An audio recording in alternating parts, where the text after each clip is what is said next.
Hello families. आज मेरे पास एक कहानी है जो आपको लालच के बारे में 2 बार सोचने पर मजबूर कर देगी। चलो सुनते हैं लालची रामू की कहानी।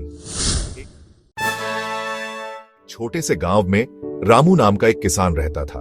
अब रामू वो थोड़ा ज्यादा ही लालची था। उसके पास जमीन का एक छोटा सा टुकड़ा था, लेकिन उसे हमेशा और ज्यादा चाहिए होता था। एक दिन एक ज्ञानी साधु गांव में आए। रामू ने सोचा, इस साधु के पास जरूर कोई जादुई शक्तियां होंगी, मुझे उनसे कुछ मांगना चाहिए। रामू साधु के पास गया और बोला, हे ज्ञानी बाबा, मैं बहुत गरीब हूँ, कृपया मुझे कुछ ऐसा दो जिससे मैं अमीर बन जाऊं। साधु मुस्कुराए और बोले, बेटा, लालच एक खतरनाक चीज है, संतोष ही असली धन है, लेकिन अगर तुम जिद कर रहे हो तो ये लो।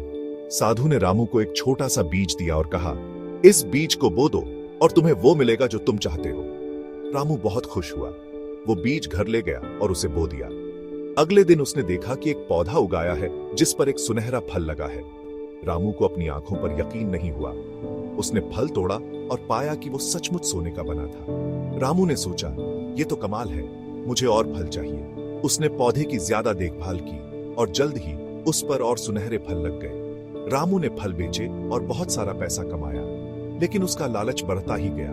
उसने सोचा, अगर मैं इस पौधे को काट दूं तो मुझे एक ही बार में सारे फल मिल जाएंगे। तो उसने पौधे को काट दिया, लेकिन जैसे ही उसने ऐसा किया, सारे फल गायब हो गए। रामू बहुत दुखी हुआ। उसे अपनी गलती का एहसास हुआ। साधु फिर से गांव में आए और रामू आंखों में आंसू लिए बोला, हे ज्ञानी बाबा, मैंने अपने लालच के कारण सब कुछ खो दिया। साधु ने उसे प्यार से याद दिलाया, बेटा, लालच कभी खुशी नहीं लाता, संतोष ही असली आनंद है। जो तुम्हारे पास है उसी में खुश रहो। रामू को अपनी सीख मिल गई।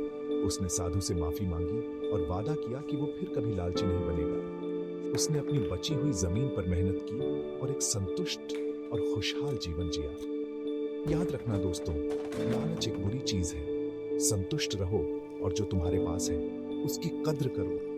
देखने के लिए शुक्रिया और ज्यादा मजेदार कहानियों के लिए लाइक और सब्सक्राइब करना मत भूलना। अगली बार मिलते हैं।